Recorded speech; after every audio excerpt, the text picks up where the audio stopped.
ராகாவை குறித்து நாம் எடுத்திருக்கிறோம். ராகாவின் வீடு என்ற ஒரு தலைப்பாய் நாம் இதை எடுக்கிறோம். ஸ்தோத்திரம். இந்த ராகாவின் பகுதியை நாம் யோசுவா 2ஆம் அதிகாரத்தில் நாம் படிக்க போறோம். இன்னும் நம்ம முதல் வசனத்துக்கு வரல, ஜஸ்ட் நான் அவுட்லைன் மாதிரி சொல்லிட்டு இருக்கிறேன். எப்படியும் நாளைக்கு நாளைக்குனா முதல் வசனத்துக்கு வருவோம். நம்ம ஸ்தோத்திரம். கர்த்தர் நடத்துவதாக. நேற்று சில காரியங்கள் பார்த்தோம். ராகா அவள் ஒரு வேசி என்று வேதம் சொல்லுது. ஸ்தோத்திரம். வேசி என்றால் ஆவிக்குரிய அர்த்தம் என்ன என்று நான் சொன்னேன். அதாவது உண்மையுள்ள தேவனை விட்டு அந்நிய காரியங்களை, தெய்வமாயோ இல்லை என்றால் அந்நிய காரியங்களை விரும்பி பின்பற்றுவதுதான் ஒரு வேசித்தனம் என்று நேற்று நாம் பார்த்தோம். அது ஒரு 3-4 வசனங்கள், நிறைய வசனங்கள் எழுதி வச்சு படிச்சு. எரேமியா 3ஆம் அதிகாரம் 6ஆம் வசனம் ரெஃபரன்ஸ்மான சொல்றேன், எழுதி வச்சுங்க. எசேக்கியேல் 16ஆம் அதிகாரம் 36ஆம் வசனம், வெளிப்படுத்தல் 2ஆம் அதிகாரம் 20ஆம் வசனம், வெளிப்படுத்தல் 17ஆம் அதிகாரம் 1ஆம் வசனம். இந்த 4 வசனங்களை நீங்கள் அதை குறிப்பாக எழுதி வைத்துக் கொண்டு வீட்டில் அதை நீங்க பாருங்க. ஸ்தோத்திரம். அவள் துவக்கம் வேசித்தனமாய் இருந்தது. ஆனால் அவள் மனம் திரும்பி இஸ்ரவேலோடு சேர்ந்து ஒரு இஸ்ரவேல் பிள்ளையாய் மாறினாள். அதன் பிற்பாடு அவள் இயேசு பிறப்பதற்கு ஒரு பாத்திரமாய் மாறினாள். ஸ்தோத்திரம். இயேசு இந்த பூமியில பிறப்பதற்கு 5 ஸ்திரீகளுடைய 5 ஸ்திரீகளுடைய ஒரு வாழ்க்கை அங்கு இடைப்படுது என்று நாம் பார்த்தோம். நேற்று அதெல்லாம் சொல்லலாம், மறுபடியும் சொல்ல வேண்டாம். ஸ்தோத்திரம். அதுல ஒரு ஆளு ராகாவை பார்த்தோம். கர்த்தர் அவளை அப்படி ஒரு இயேசு பிறப்பதற்கு ஒரு சந்ததியிலே அவளை கொண்டு வந்து சேர்க்கிறார். ஸ்தோத்திரம். இதுல என்ன தெரியுதுன்னா, அந்த அளவுக்கு அவள் கர்த்தரை நெருங்கினால் கர்த்தர் அவரை நேசித்து மாற்றி. ஸ்தோத்திரம். பாருங்க, ஆரம்பம் வேசியா இருந்தது, மாறுகிறார். அதுக்கப்புறம் சல்மோன் என்ற ஒரு யூதாவின் குமாரனை விவாகம் செய்கிறார். போவாசை பெற்றெடுக்கிறார். ஸ்தோத்திரம். அந்த போவாசுடைய எவ்வளவு அழகா வளர்த்துக்கிறாங்க. நம்ம வேசி சொல்லிடுறாங்க ராகாவை. அந்த போவாஸ் எவ்வளவு அழகா வளர்த்துருக்கிறாங்க பாத்தீங்களா? போவாஸ் சுபாவத்தை பற்றி பாத்தீங்களா புஸ்தகத்துல எவ்வளவு அருமையான ஒரு கேரக்டர் தெரியுமா போவாஸ். எனக்கு ரொம்ப பிடிக்கும் போவாஸோட அந்த கேரக்டர். என்ன அருமையான ஒரு கேரக்டர். யாரையும் துக்கப்படுத்த மாட்டாரு, எல்லாரும் நேசிப்பாரு. அப்படி ஒரு ரூத்தை முதல் ஒரு விவாகம் செய்து கணவனை இழந்து வந்த அவளை இன்னும் அழகா அவளை நேசித்து ஒரு தகப்பனை போல அவளை தள்ளிவிடாதபடிக்கு நல்ல நல்ல புத்தியில சொல்லி ஸ்தோத்திரம் அப்படி வளர்த்திருக்கிறாங்க. யார் சொல்லுங்க? அந்த போவாச அவ்வளவு அழகா வளர்த்தது யாருங்க? ராகா. யார வேசி நம்ம சொல்லுமோ பாருங்க, பைபிள் சொல்லுதோ, அவன் மூலமாய் இயேசு கிறிஸ்து வருகிறார். அவன் மூலமாய் அருமையான ஒரு போவாஸ் வந்தான். ஸ்தோத்திரம். பாருங்க, ஏன் சொல்ல வருகிறேன் என்றால், எப்போ இஸ்ரவேலோடு சேர்ந்தாலோ அப்பவே அவள் பக்குவப்பட்டு ஒரு ஆவிக்குரிய ஸ்திரீயா மாறிவிட்டார். ஸ்தோத்திரம். நம் பழைய வாழ்க்கை எப்படின்னா இருக்கட்டும், ஆனால் இயேசு கிறிஸ்துவிடம் வந்து சபையில் வந்த பிற்பாடு நீ உன்னுடைய குடும்பங்கள், பழக்க வழக்கங்கள், உன் குடும்பத்தை வளர்த்தெடுப்பது எல்லாம் மாற்றமாக இருக்க வேண்டும். ஸ்தோத்திரம். பெரிய ஒரு நமக்கு ஒரு வாழ்க்கை மாதிரி இந்த ராகா. ஸ்தோத்திரம். ராகா குறித்து அநேக படிப்போம். இப்போ வந்து யோசுவாவின் புஸ்தகத்தில் தான் இந்த ராகாவை குறித்து நாம் படிக்கிறோம். யோசுவாவின் புஸ்தகம் ஒரு முக்கியமான ஒரு புஸ்தகம் என்று நான் சொல்லுகிறேன். எதற்கென்றால் 3 விஷயங்களை நாம் பார்க்கிறோம். முக்கியமான ஒரு புக்கு யோசுவாவின் புஸ்தகம். அதெல்லாம் ராகாவை நாம் படிக்கிறோம். ஏன் யோசுவாவின் புஸ்தகத்தை நாம் ஒரு முக்கியமான ஒரு புத்தகம் என்று நான் சொல்லுகிறேன் என்றால், 3 முக்கியமான ஒரு காரியங்கள் அதில் இருக்கிறது. முதலாவது முழு வேதத்திலும் சொல்லப்படுகிற எரிகோவின் மதில் தள்ளப்பட்டது, விட தள்ளப்பட்டது இந்த யோசுவாவின் காலத்தில் தான். 1. இரண்டாவது, முழு வேதத்திலும் இன்றைக்கு வரைக்கும் சயின்டிஸ்ட் கண்டுபிடிக்க முடியாத ஒரு பெரிய ஆச்சரியமான ஒரு சம்பவம் நடந்தது யோசுவாவின் காலத்தில். அது யோசுவாவின் புஸ்தகத்தில் எழுதப்பட்டிருக்கிறது. என்னவென்றால், ஒரு நாள் முழுவதும் சூரியனை நிறுத்தப்பட்டது. இது யோசுவாவின் புஸ்தகத்தில் எழுதப்பட்டிருக்கிறது. அதனால் யோசுவாவின் புஸ்தகம் ஒரு முக்கியமான புஸ்தகம் என்று சொல்லலாம். மூன்றாவது காரியம், ஏன் யோசுவாவின் புஸ்தகம் ஒரு முக்கியமான புத்தகம் என்று சொல்லுகிறோம் என்றால், மூன்றாவது காரியம், இஸ்ரவேலுக்கு வாக்குத்தத்தம் பண்ணப்பட்ட தேசம் யோசுவாவின் காலத்தில் தான் பங்கிடப்பட்டது. அது இந்த புக்கில் எழுதப்பட்டிருக்கிறது. இஸ்ரவேலர்களுக்கு இல்லை என்றால் இஸ்ரவேல் ஜனங்களுக்கு ஆண்டவர் வாக்குத்தத்தம் பண்ணப்பட்ட கானான் தேசத்தை பங்கிடப்பட்டது யாருடைய காலத்தில்? சொல்லுங்க, யாருடைய காலத்துல? யோசுவாவின் காலத்தில் பங்கிடப்பட்டது. அதுவும் யோசுவாவின் புஸ்தகத்தில் எழுதப்பட்டிருக்கிறது. அதனால் யோசுவாவின் புஸ்தகம் ஒரு விசேஷமான புத்தகம். ஸ்தோத்திரம். சரி, அடுத்த காரியத்துக்கு நான் போறேன். அடுத்த காரியம் பாருங்க. அடுத்த காரியம், இந்த 2ஆம் அதிகாரத்தில் முக்கியமான சம்பவம் என்னவென்றால் வேவுக்காரர்கள் அனுப்பப்பட்டார்கள். எத்தனை பேர் அனுப்பப்பட்டார்கள்? 2 பேர். வேவுக்காரர்கள் அனுப்பப்பட்டார்கள். அதான் 2ஆம் அதிகாரத்துல, யோசுவா 2ஆம் அதிகாரத்துல முக்கியமான 1ஆம் வசனத்துல தான் ஆரம்பமாகும். ஸ்தோத்திரம். பாருங்க, இங்கு அனுப்பப்பட்ட லேவியக்காரர்கள் 2வது முறை அனுப்பப்பட்டார்கள். முதல் முறை மோசேயின் கால டைம்ல ஒரு வாட்டி அனுப்பப்பட்டாங்க. எங்க இருக்கிற வசனம்? என்னாகமம் 13ஆம் அதிகாரத்தில் அது எழுதப்பட்டிருக்கிறது. ஸ்தோத்திரம். என்னாகமம் 13ஆம் அதிகாரத்தில் அந்த விஷயம் எழுதப்பட்டிருக்கிறது. மோசே சில ஜனங்களை இதே போல கானான் தேசத்தை வேவு பார்த்து வாருங்கள் என்று அனுப்புகிறார். அப்போ எல்லாரும் போறாங்க. 2 பேர் தான் நற்செய்தியை கொண்டு வந்தார்கள், மற்றவர்கள் எல்லாரும் துர்ச்செய்தியை கொண்டு வந்தார்கள். அதனால் அந்த காலத்தில் அந்த விஷயம் அப்படியே நிறுத்தப்பட்டது. யோசுவாவின் காலத்தில் புது ஜெனரேஷன்ல மறுபடியும் வேவுக்காரனை அனுப்புகிறார். அதான் நம்ம இங்க பார்க்கிறோம். ஸ்தோத்திரம். இதெல்லாம் ஏன் நான் சொல்ல வருகிறேன் என்றால், கவனிங்க, முன்னாடி நம்ம கேட்டது போல கர்த்தர் ஒரு முறை நமக்கு சந்தர்ப்பங்கள் எழுந்து போனால் மறுமுறையும் சந்தர்ப்பங்களை ஏற்படுத்தி கொடுப்பார் என்பதை சொல்லுகிறது. ஸ்தோத்திரம். 2வது முறை வேவுக்காரர்கள் யோசுவாவின் காலத்தில் அனுப்பப்பட்டார்கள். அந்த சப்ஜெக்ட் தான் நம்ம இங்க 2ஆம் அதிகாரத்தில் நாம் பார்க்கிறோம். கர்த்தருக்கு ஸ்தோத்திரம். சரி, இப்போ நம்ம அடுத்த பகுதிக்கு வரப்போகிறோம். என்னவென்றால், நேற்று ராகாப் எரிகோவை அழிப்பதற்கு உதவி செய்தார். அப்படிதானே? ராகாப் எரிகோவை அழிப்பதற்கு என்ன செய்தார்? உதவி செய்தார். நாம் பார்த்தோம். கர்த்தர் ஒரு காரியத்தை பூமியிலே செய்ய வேண்டும் என்றால் அதற்கு ஒரு மனிதன் தேவை.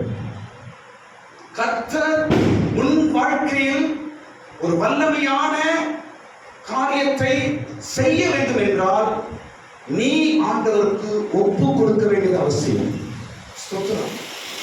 நாம் தேவனுக்கு ஒப்பு கொடுக்காமல் எந்த வெற்றியை நாம் பார்க்க முடியாது. சரண்டர். கவனிங்க, முழு உலகத்திற்கு பாவ மன்னிப்பும் ரட்சிப்பும் வருவதற்கு காரணம் இயேசு கிறிஸ்து சரண்டர் ஆனார். பிதாவே, என்னை நான் ஒப்பு கொடுக்கிறேன்.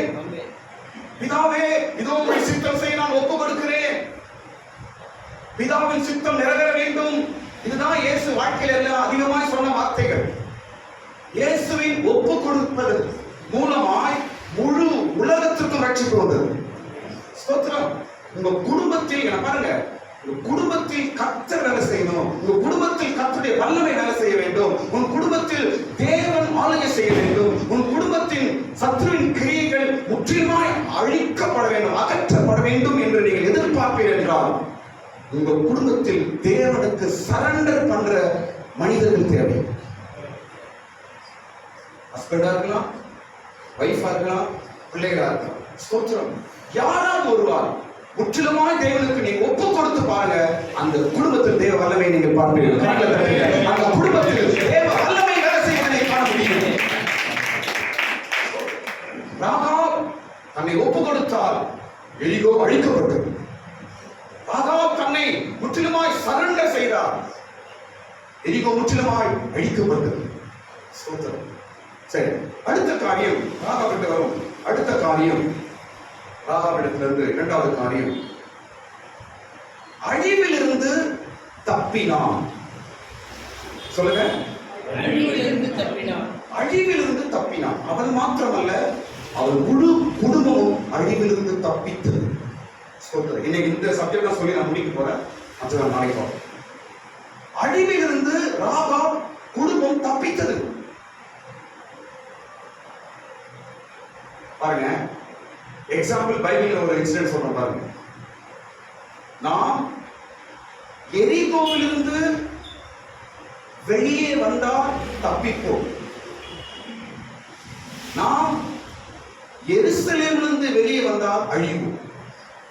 அப்படி சொல்றீங்க, நாம் எரிகோவிலிருந்து வெளியே வந்தால் தப்பிச்சுடுவோம். ஆனால் எருசலேமை விட்டு நீ வெளியே போனால் தப்பிக்க முடியாது. ராகாப் எங்க வந்தா? இப்போ எரிகோவிலிருந்து வந்தாரா, எருசலேமிலிருந்து வந்தாரா? எரிகோவிலிருந்து எங்க வராரா? எருசலேமுக்கு வந்தால் தப்பித்தார். பைபிள்ல ஒரு இன்சிடென்ட் இருக்குது. ஒரு மனிதன் எரிகோவிலிருந்து எங்க போனார்? அவரு தெரியாதா? ஒரு மனிதன் எரிகோவிலிருந்து எங்க போனார்? ஒரு மனுஷன் பைபிள்ல எரிகோவிலிருந்து எருசலேமுக்கு போகும்போது வழியில யார்கிட்ட மாட்டுறாங்க? கல்லரின் கையில் சிக்கினான். எல்லாம் சொல்றது டைம் கிடையாது. லூக்கா 10ஆம் அதிகாரம் 30 வசனம் எழுதி வைத்துக்கொள்ள வீட்டுல படிங்க. இதெல்லாம் உங்களுக்கு தெரிஞ்ச சப்ஜெக்ட் தான். ஸ்தோத்திரம்.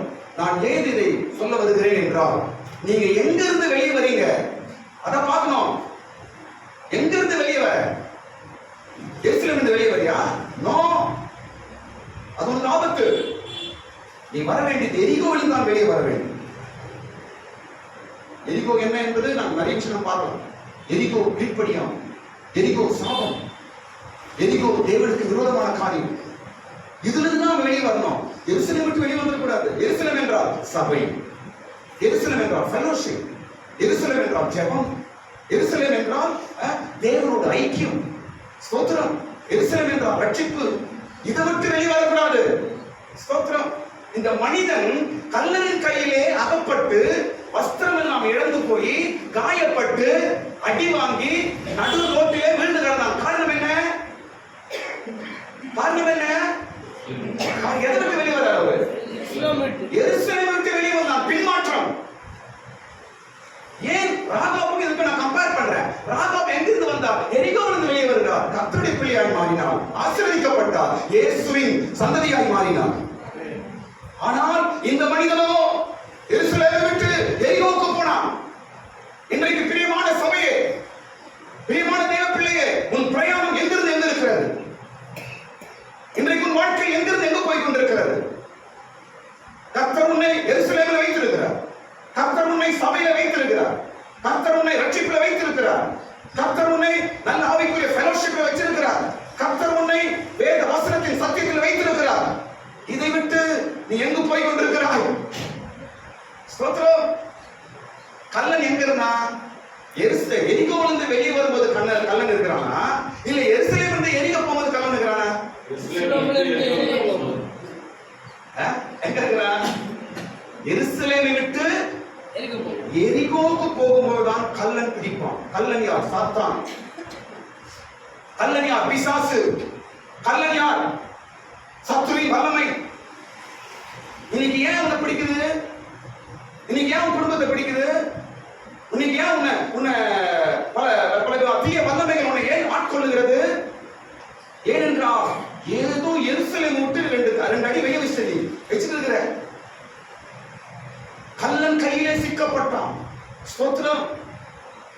அதனால் ராகாப் நமக்கு ஒரு பெரிய பாடம்.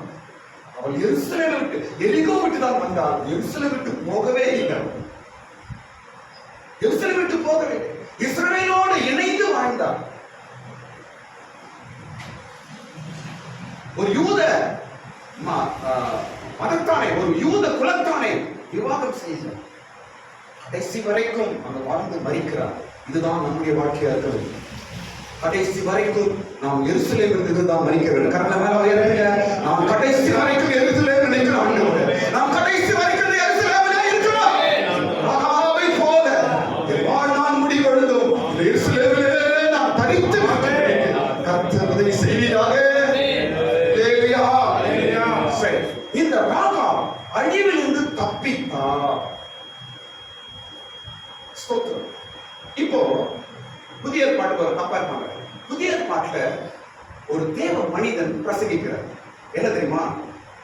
வரும் கோபத்திற்கு தப்பித்துக் கொள்ள உங்களுக்கு வகை காட்டினவன் யார்? வரும் கோபத்திற்கு தப்பித்துக் கொள்ள உங்களுக்கு வகை காட்டினவன் யார்? யார் சொல்றது? யார் பிரசங்கிக்கிறது? யோவான் ஸ்நானகன். ஏனென்றால் ஒவ்வொரு மனிதனும் வரும் கோபத்துக்கு தப்பிக்க வேண்டும். அதுதான் இங்க யார் தப்பிக்கிறா? சொல்லுங்க. மெயின் ஹீரோவே ராகா தான். யார் தப்பிக்கிறா? ராகா தப்பிக்கிறா. தேவ கோபம் எரிகோவின் மேல வந்தது. தேவனுடைய அழிவு எரிகோவின் மேல வந்தது. அங்கிருந்து ராகா தப்பித்தார். வரும் கோபத்திற்கு நீங்கள் தப்பித்துக் கொள்ள வேண்டும். ஸ்தோத்திரம். ஒரு பெரும் கோபம் இந்த பூமி மேல் வரப்போகிறது. ஒரு பெரும் அழிவு இந்த உலகத்தின் மேல் வரப்போகிறது. ஒரு பெரும் நாசனம் இந்த பூமியின் மேல் வரப்போகிறது. பிரியமான சபையே, நீ ராகாவை போல சீக்கிரமாய் தப்பித்துக் கொள்ள வேண்டும். ஆமென். சீக்கிரமாய் நீயும் உன் குடும்பத்தாரும் இந்த அழிவிலிருந்து தப்பிக்க வேண்டும். ஸ்தோத்திரம். நாம் தப்பித்துக் கொள்ள கடவுள் காட்டுற முதல் வழி என்ன தெரியுமா? ஒரு மனிதன் அழிவிலிருந்து தப்பித்துக் கொள்ள கடவுள் காட்டும் முதல் வழி என்னவென்றால் ஞானஸ்நானம். இதுதான் யோவான் பிரசங்கிக்கிறார். வரும் கோபத்திற்கு நீங்க தப்பித்துக் கொள்ளும்படிக்கு உங்களுக்கு வழி காட்டினது யார் என்று சொல்லி வர ஜனங்களுக்கு என்ன கொடுத்தார்? அவரு ஞானஸ்நானம் கொடுக்கிறார். ஆமென். ஞானஸ்நானம் எடுத்து தேவ ஜனமே, கர்த்தர் வரும் கோபத்திற்கு உன்னை தப்பிக்கும்படி செய்திருக்கிறார். கரங்களை மேல உயர்த்தி ஆமென் சொல்லுங்க. ஹalleluya. வரும் கோபத்திற்கு, இந்த பூமி மேல் வரும் கோபத்திற்கு என்னை கர்த்தர் தப்பிக்க வைத்திருக்கிறார். நான் ஞானஸ்நானம் எடுத்துட்டேன்.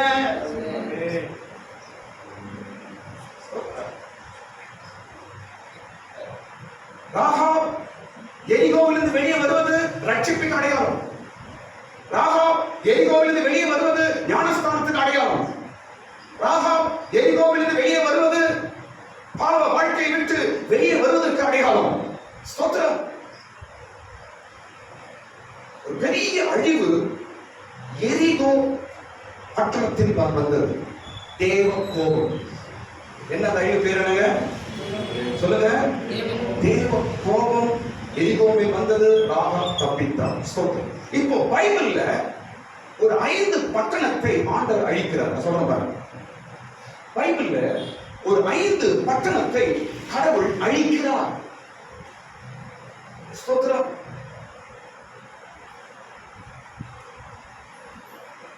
நாம் வாழ்ந்து கொண்டிருக்கிற இந்த பட்டணம் அழிவு. தப்பிக்க ரெடியா இருக்கீங்களா? எத்தனை பேர் நீங்க ராகாபா இருக்கிறீங்க?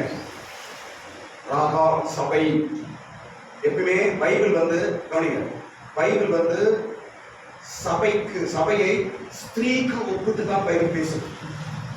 சபை எப்பொழுதும் ஸ்திரீக்கு தான் கம்பேர் பண்ணுவோம். ஏனென்றால் வெளிப்படுத்தல் 12ஆம் அதிகாரத்தில் அந்த வானத்தில் ஒரு அடையாளம் தோன்றினது.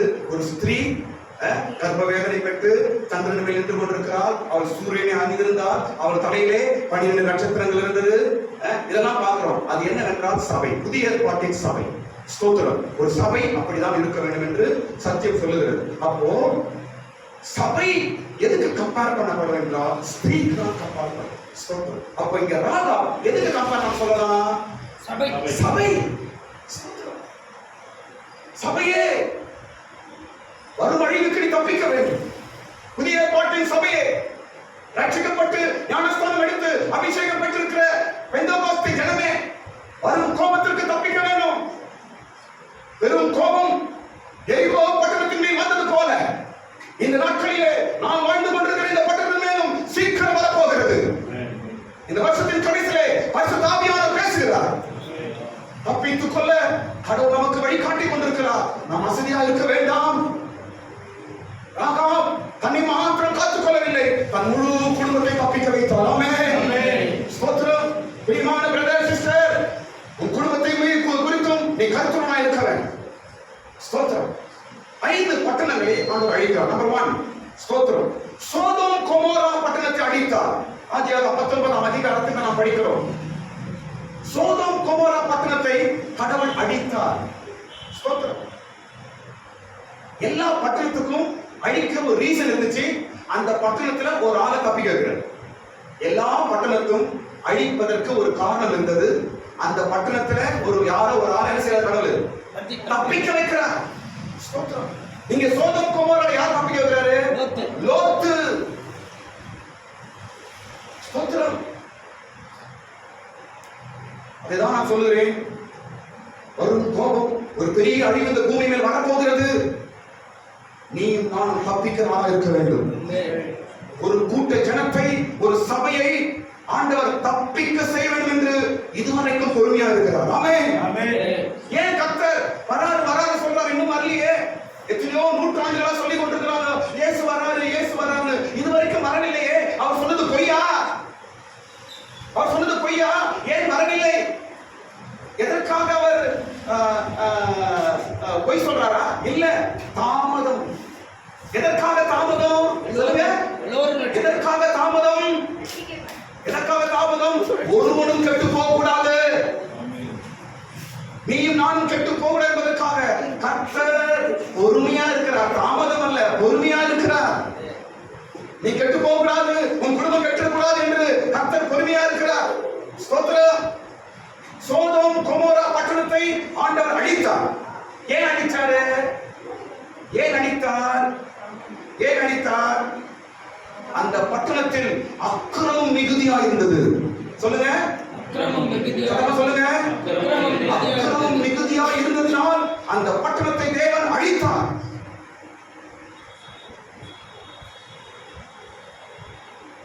மனிதன் இன்றைக்கு விஞ்ஞானத்தின் மூலமாய் கட்டி கொண்டிருக்கிறான். கர்த்தர் எல்லாவற்றையும் ஒருவர் அழிப்பார். மனிதன் ஞானத்தினால் எல்லாவற்றையும் கட்டி கொண்டிருக்கிறான். ஒரு நாள் தேவன் எல்லாவற்றையும் அழிப்பார். ஸ்தோத்திரம். அக்கிரமம் மிகுதியா இருந்ததினால சோதோம் கொமோரா அழிக்கப்பட்டது. இரண்டாவது பட்டணம் எகிப்து அழிக்கப்பட்டது. சொல்லுங்க, எகிப்து பட்டணம் அழிக்கப்பட்டது. ஸ்தோத்திரம். யாத்ராக புஸ்தகத்தில் இதை நாம் பார்க்கிறோம். மோசே பார்வோன் கூட இருந்த மந்திரிகள் சொல்லுகிறார்கள், பார்வோன் ராஜாவே, எகிப்து அழிந்து போகிறதே என்று சொன்னார்கள். பல வாதைகளை கர்த்தர் அனுப்பி எகிப்து பட்டணத்தை அழித்தார். அப்படிதானங்க? எத்தனை வாதைகள் அனுப்பினாரு? 10 விதமான வாதைகள். எல்லாமே வந்து எகிப்து அழித்து போட்டது. ஸ்தோத்திரம். இவைகளெல்லாம் வரும் நாட்களில் நடக்க போவதற்கு அடையாளங்கள். இந்த பூமிக்கு நடக்க போயிருக்கிற காரியத்திற்கு அடையாளமா இருக்கிறது. ஆமென். எகிப்தை அழிச்சாரு. எகிப்தி பட்டணம் ஏன் அழிக்கப்பட்டது என்றால் இருதய கடின நிமித்தம் எகிப்து அழிக்கப்பட்டது. சொல்லுங்க, யாருடைய இருதயம் கடினமா இருந்துச்சு? சொல்லுங்க, பார்வோனுடைய இருதயம் கடினமா இருந்ததினால எகிப்து அழிக்கப்பட்டது. ஸ்தோத்திரம். ஒவ்வொரு பட்டணம் அழிக்கப்பட காரணம் என்ன சொல்ற? நல்ல கவனிச்சுக்கோங்க. முதலாவது எந்த பட்டணம் அழிஞ்சிச்சு? சோதோம் கொமோரா பட்டணத்தை கர்த்தர் அழித்தார். ஏன்? கோபம், கடவுளுடைய கோபம் தான். ஏன் அழித்தார்? அக்கிரமம் மிகுதியா இருந்தனால கடவுளுடைய கோபம் அழித்தது. இரண்டாவது எந்த பட்டணம்? எகிப்தின் பட்டணம் கர்த்தர் அழித்தார். ஏன்? இருதய கடினம். ஸ்தோத்திரம். இருதய கடினம். எந்த அளவுக்கு நம்முடைய வாழ்க்கையில நம்ம இருதயத்தை கடினப்படுத்துறோமோ அந்த அளவுக்கு நமக்கு அழிவுதான். ஒரு துளி கூட வராது வாழ்க்கையில. இதெல்லாம் நமக்கு சிஷ்டாந்தங்கள், நமக்கு ஒரு மாதிரிகள். ஏன் எகிப்து அழிந்தது? ஸ்தோத்திரம். இருதயத்தின் கடினத்தினால கர்த்தர் எகிப்தை அழித்தார். அந்த எகிப்தின் பட்டணத்துல அழிக்கும் பொழுது கூட ஒரு கூட்டத்தை வெளியே கொண்டு வரார். யார் அவங்க? இஸ்ரவேலர்கள். இஸ்ரவேலர்களை வெளியே கொண்டு வரார். மூன்றாவது பட்டணம் எரிகோ. இப்ப நம்ம படிச்சு கொண்டிருக்கிற எரிகோ பட்டணம். எரிகோ பட்டணத்தை ஆண்டவர் அழித்தார். ஸ்தோத்திரம். இந்த எரிகோ பட்டணம் ஏன் அழிக்கப்பட்டது? இந்த எரிகோ பட்டணத்தை கடவுள் ஏன் அழிக்கிறாரு என்றால் இதுவும் கீழ்ப்படியாமை தான். எரிகோவின் ஜனங்கள் தேவனுக்கு முன்பாய் பாவம் செய்தார்கள் என்று யோசுவாவின் புஸ்தகத்தில் எழுதப்பட்டிருக்கிறது. ஸ்தோத்திரம். நேற்று நான் சொன்னேன், யோசுவா 2ஆம் அதிகாரம் படிச்சு கை தூக்கு பார்ப்போம். யோசுவா 2ஆம் அதிகாரம் படிச்சுட்டு வாங்க சொன்னேன். கை தூக்குங்க. ராஜேந்திர கை தூக்க தாய். ஸ்தோத்திரம். முடிந்த வரைக்கும் 21 நாளுக்கு 21 வாட்டி படிக்காது. கர்த்தர் அதுல இருந்து அவங்களோட பேச போகிறார். ஸ்தோத்திரம். மறுபடியும் நாளைக்கு நீ படிச்சுட்டு வரணும். ஸ்தோத்திரம். ஏன் எந்த பட்டணம் எரிகோ ஏன் அழிக்கப்பட்டது? கீழ்ப்படியாமை. எரிகோவின் ஜனங்கள் தேவனுக்கு விரோதமாய் பொல்லாதவர்களாய் பாவம் செய்கிறவர்களாய் இருந்தார்கள் என்று எழுதப்பட்டிருக்கிறது. ஸ்தோத்திரம். கீழ்ப்படியாமை. கானானியர்கள், எரிகோல வாழ்ந்த ஜனங்கள் யாரும் கானானியர்கள். கடவுளுக்கு கீழ்ப்படியாம, துணிகரம். ஸ்தோத்திரம். எல்லாம் கேள்விப்பட்டு கூட அவங்க துணிகரமா இருக்கிறாங்க. ஸ்தோத்திரம். ஆனா ராகா குறித்து நம்ம படிக்கிறோம் பாருங்க, அவர் கேள்விப்பட்டு உஷாராயிட்டாங்க. தெரியுமா? அப்புறமா படிப்பான். ஆனா ஊர் ஜனங்க, எரிகோ ஜனங்கள் எல்லாம் கேள்விப்பட்டு கூட எப்படி இருக்காங்க? அவங்க கீழ்ப்படியாம இருந்தார்கள். கர்த்தர் பொறுத்து பார்த்தார், அழிவுக்கு ஒப்பு கொடுத்தார். கீழ்ப்படியாமை மிகவும் ஆபத்து. பட்டணங்களை அழித்தது. எரிகோவில் யார் தப்பிக்கிறாங்க? ராகாவின் குடும்பம் தப்பிக்கிறார்கள். அடுத்து நாம் பார்க்கும்போது 4வது எருசலேமை தேவன் அழித்தார். எருசலேம் பட்டணம் அழிக்கப்பட்டது. எருசலேமின் பட்டணம் அழிக்கப்பட்டது. யார் மூலம் அழைக்கப்பட்டுச்சு தெரியுமா? எருசலேமின் பட்டணம் யார் மூலம் அழைக்கப்பட்டுச்சு? நேபுகாத்நேச்சர். பாபிலோன் ராஜ்யத்தின் மூலமாய் எருசலேமின் பட்டணம் அழிக்கப்பட்டது. சுட்டரித்தான் நேபுகாத்நேச்சர். ஆலயங்களை இடித்து அதில் இருக்கிற பொன், வெள்ளி, சாலமோன் வைத்த எல்லாவற்றையும் எடுத்துக்கொண்டு ஆலயங்களை இடிச்சு அந்த பட்டணத்தை எரித்து அழித்து போட்டு போனான். பாபிலோன் ராஜா நேபுகாத்நேச்சர் மூலமாய் எருசலேம் அழிக்கப்பட்டது. ஸ்தோத்திரம். ஏன் அழிக்கப்பட்டது? கீழ்ப்படியாமை. அங்கே அதுதான் ரீசன். ஏன்? தன் ஜனங்கள் என்ன பண்ணாங்க? நாளாவ தேவனுக்கு கீழ்ப்படியாமை காட்ட ஆரம்பிச்சிட்டாங்க. கர்த்தர் பார்த்தார், எருசலேமை பாபிலோனுக்கு ஒப்பு கொடுத்தார். இந்த பட்டணம் அழிக்கப்பட்டது. அதுக்கப்புறம் தான் சிறையிருப்பிலிருந்து வந்து மறுபடியும் பில்டப் பண்றாங்க. மறுபடியும் எருசலேம் பட்டணத்தை மறுபடியும் என்ன செய்றாங்க? அவங்க மறுபடியும் கட்டுகிறார்கள். ஸ்தோத்திரம். அப்போ எருசலேம் பட்டணம் அழிக்கப்பட்டு அதில் ஒரு கூட்டத்தை வெளியே கொண்டு வர யார்? அவங்க இஸ்ரவேலர்கள். ஆமென். ஸ்தோத்திரம். ஐந்தாவது பட்டணம் தேவன் வேதத்திலே அழித்த 5வது பட்டணம் எதுமா? பாபிலோன் பட்டணம். பாபிலோனை கூட கர்த்தர் அழிச்சு போட்டார். பாபிலோன் பயங்கர பேர்மான ஒரு பட்டணம். ஸ்தோத்திரம். ஒரு குறை கிடையாது. ரொம்ப ஞானிகள், ரொம்ப படிச்சவங்க, சாஸ்திரம் ரொம்ப தெரிஞ்சவங்க எல்லாம் பாபிலோன்ல இருந்தாங்க. ஸ்தோத்திரம். அந்த பாபிலோனை கூட கர்த்தர் அழித்து போட்டார். மேதிய பெர்சிய ராஜாவின் மூலமாய் பாபிலோன் அழிக்கப்பட்டது. நான் தாண்டா எங்களை காட்டு பெரிய இல்லை, நம்ம பெரிய ஓவரா பண்ணாங்க அவங்க. ஆண்டவர் மேதிய பெர்சிய ராஜ்யத்தை கொண்டு வந்து பாபிலோனை அழித்தார். என்ன படிக்கிறோம் என்றால் எரேமியா 50ஆம் அதிகாரத்துல 10ஆம் வசனத்துல அதை நாம் படிக்கிறோம். எரேமியா புஸ்தகம் 50ஆம் அதிகாரத்துல நாம் அந்த பாபிலோனின் அழிவை குறித்து கர்த்தர் பேசுகிறார். ஸ்தோத்திரம். ஏன் இந்த பாபிலோன் பட்டணம் அழிக்கப்பட்டது? இந்த பாபிலோன் பட்டணத்தை கடவுள் எதற்கு அழித்தார் என்றால் ஒரே ரீசன், கர்வம். சொல்லுங்க, கர்வம். எப்படி கர்வம்? நான் கட்டின பாபிலோன் என்று சொன்னார். ராஜாவுக்கு எல்லாம் ரொம்ப கர்வம். அவங்க நேச்சருக்கு அப்புறம் பல ராஜாக்களுக்கு கர்வம் ரொம்ப. ஸ்தோத்திரம்.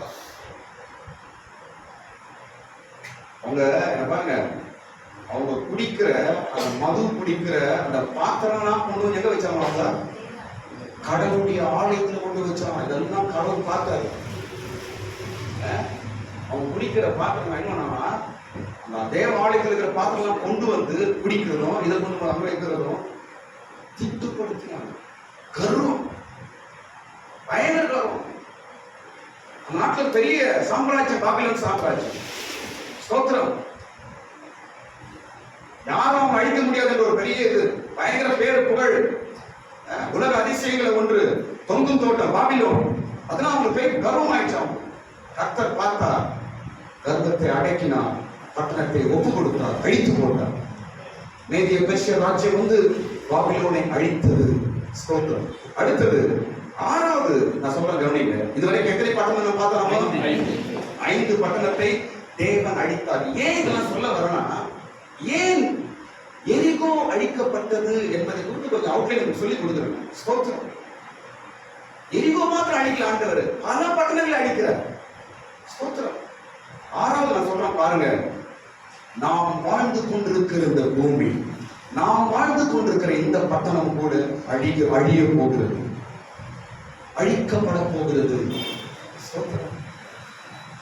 இதுவும் அழிய போகுது. அப்ப 5 பட்டணத்தை அழித்த தேவன் அப்போ இந்த பூமியை கூட என்ன செய்வாரு? அழிப்பார். எல்லாம் எழுதிக்குது. ஸ்தோத்திரம்.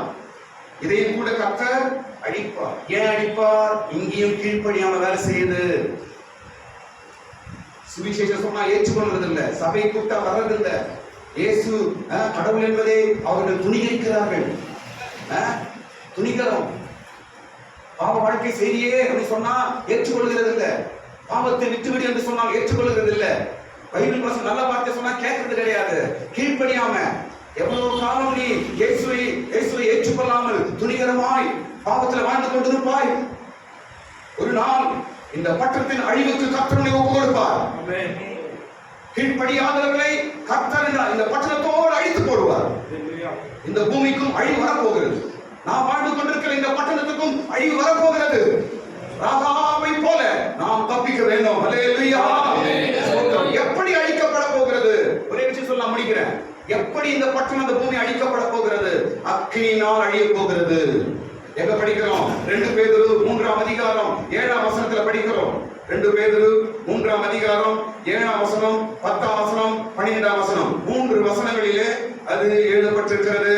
ஸ்தோத்திரம். 2 பேதுரு 3ஆம் அதிகாரம் 7ஆம் வசனம், 10ஆம் வசனம், 12ஆம் வசனம். என்ன எழுதப்பட்டிருக்கிறதுங்க? என்ன எழுதப்பட்டிருக்கிறது? இந்த பூமி அழிவுக்கு வைக்கப்பட்டிருக்கிறது. நீ வாழ்ந்து கொண்டிருக்கிற இந்த பட்டணம் அழிவுக்கு வைக்கப்பட்டிருக்கிறது. எப்படி அழிக்க போறான் கடவுள்? அக்கினியினால் அழிக்க போறான் என்று எழுதப்பட்டிருக்கிறது. சீக்கிரம் படிக்க படிக்க முடியுமா? 7ஆம் வசனம், 2 பேதுரு 3ஆம் அதிகாரம் 7ஆம் வசனம்.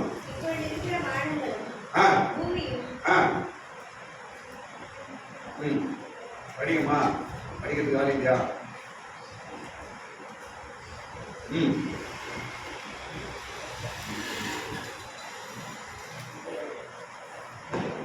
சரி, வீட்டில் படிச்சு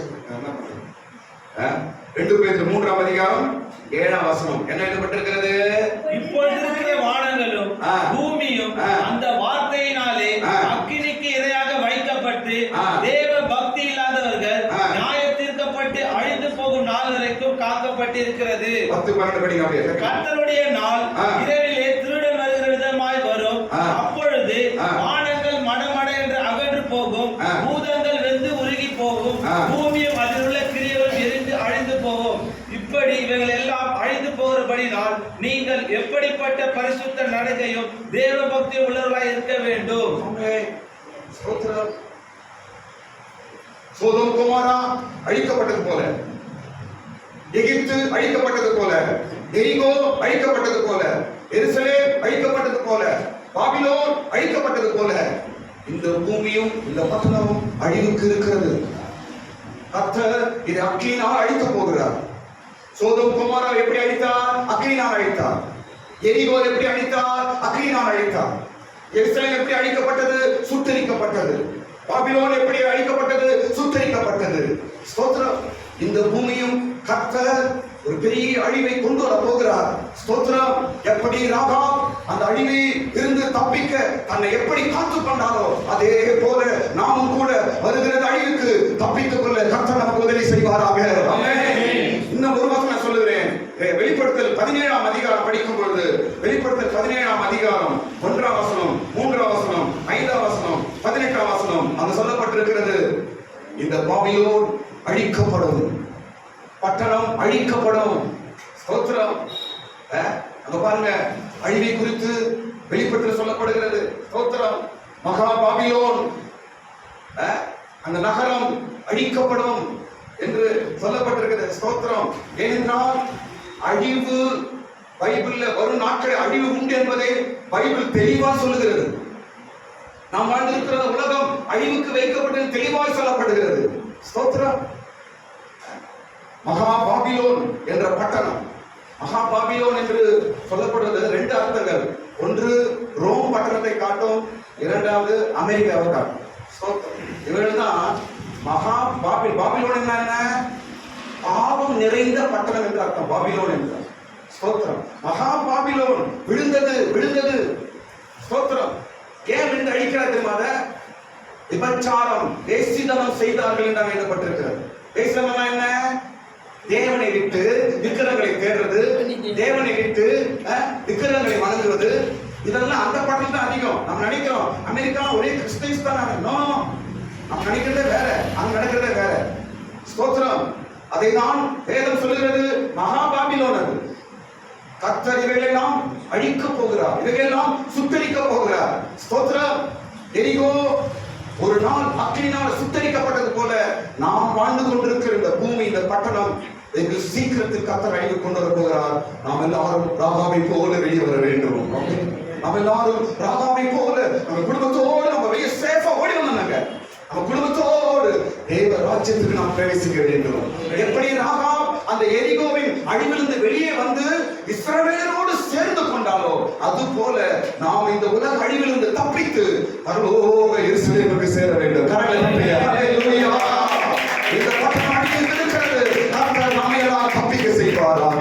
ஆமென். ஸ்தோத்திரம். நாளைக்கு சொல்ல போகிற பகுதி என்னவென்றால் ராகாப் மறைத்து வைத்தார். ராகாப் மறைத்து வைத்தார் என்பதை குறித்து நாளைக்கு நாம் படிக்க போகிறோம். கர்த்தர் தாமே நம்மோடு கூட இருந்து பல சத்திய வார்த்தை நமக்கு கற்றுத் தருவாராக. எல்லாரும் ஸ்தோத்திரம் பண்ணுவோம். ஆமென். ஹல்லேலூயா. ஸ்தோத்திரம் ஸ்தோத்திரம் ஸ்தோத்திரம். Praise the Lord. ஸ்தோத்திரம். கரங்களை மேல